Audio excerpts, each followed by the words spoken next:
네, 안녕하세요. 선생님과 학생이 함께 배우는 행복한 국어 시간 29차 시 수업이고요.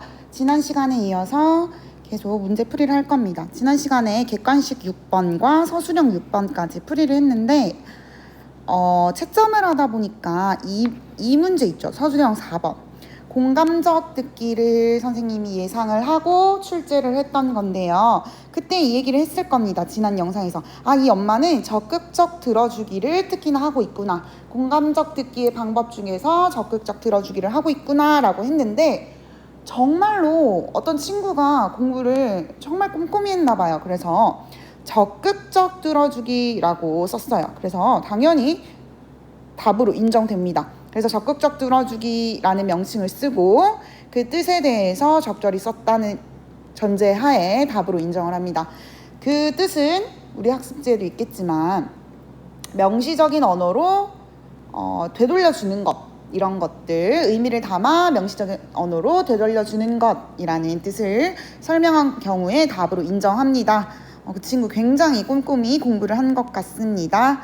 자, 그 다음에 넘어가도록 하겠습니다. 이번에는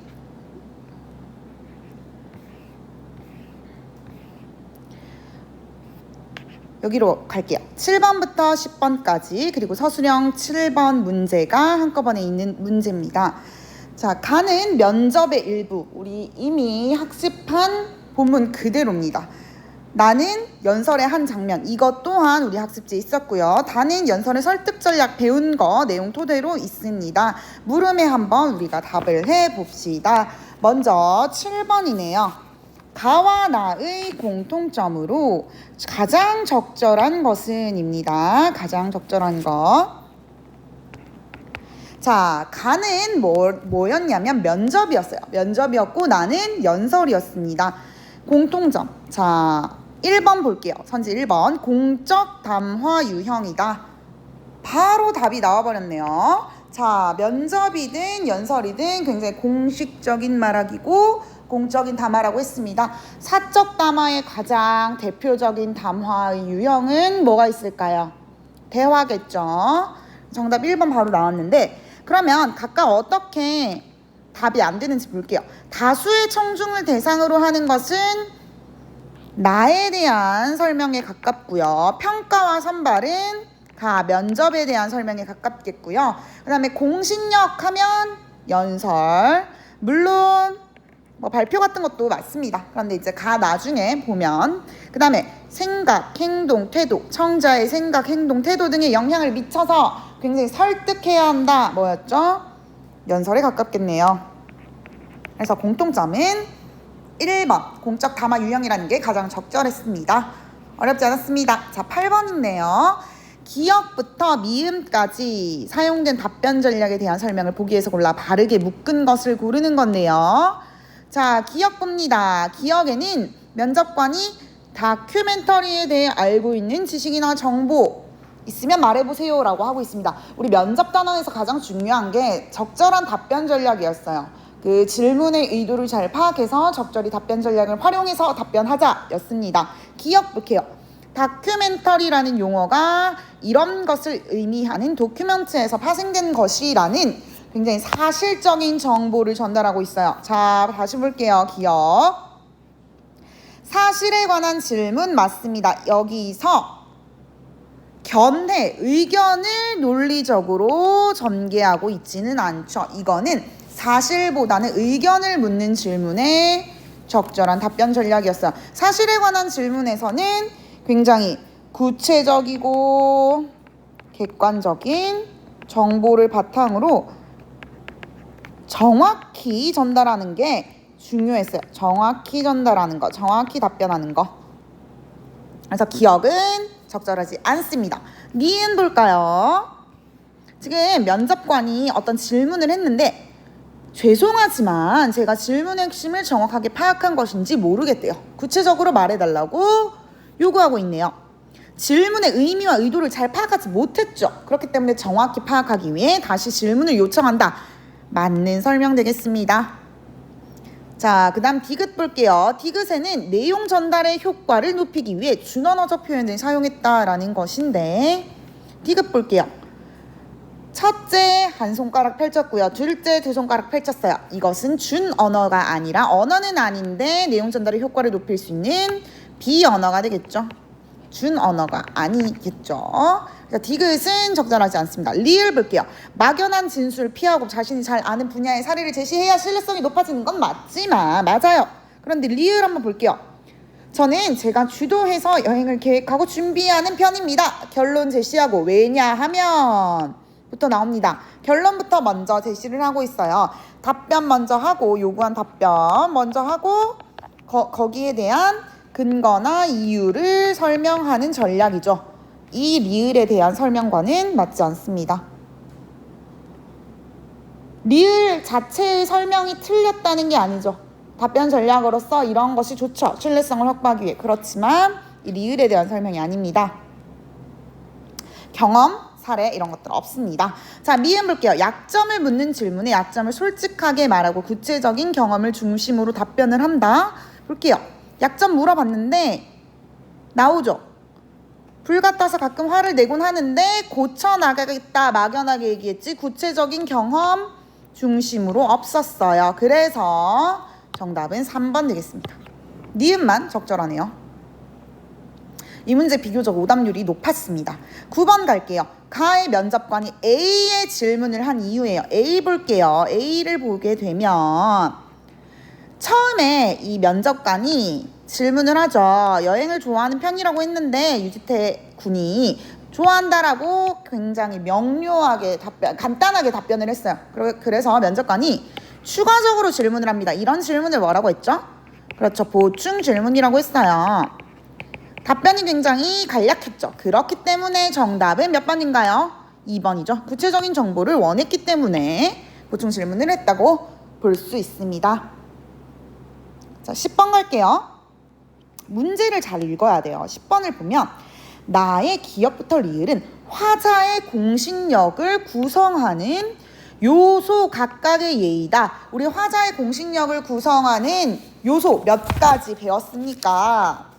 기억이 나나요? 5가지 배웠던 것 같은데 전문성, 신뢰성, 사회성, 침착성, 외향성 있었습니다. 자, 그럼 기억부터 리을까지 예라고 하니까 이 요소를 일단 먼저 찾는 게 우선순위겠죠.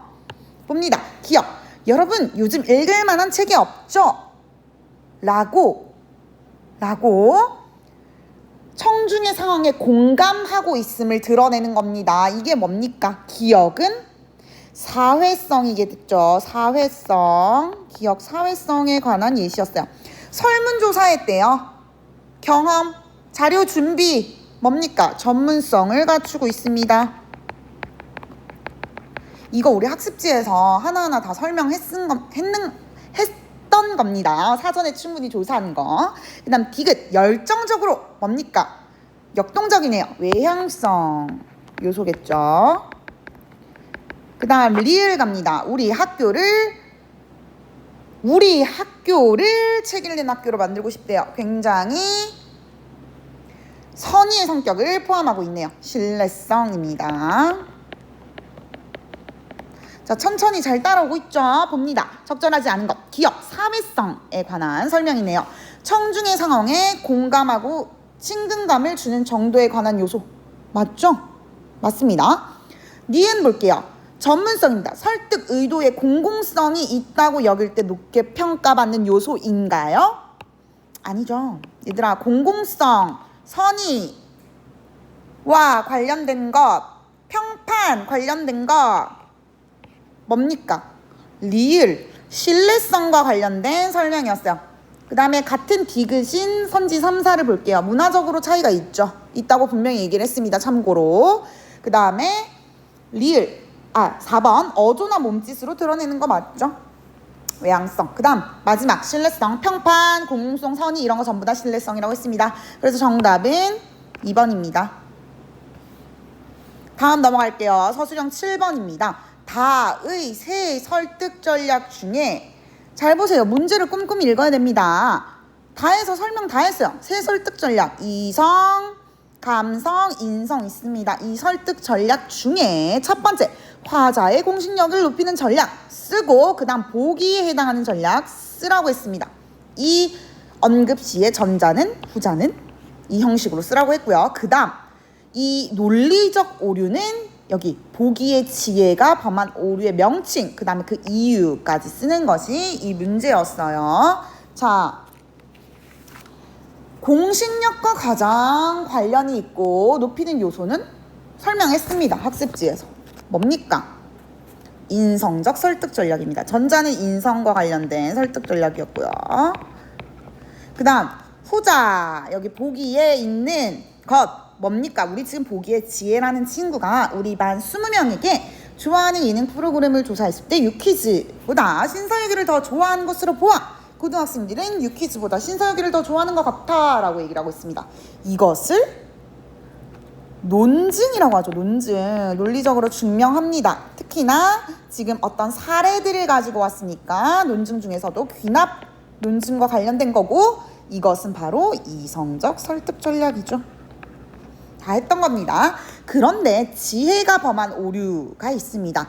귀납 논증에서 우리 유의해야 할 오류 배웠습니다. 뭡니까?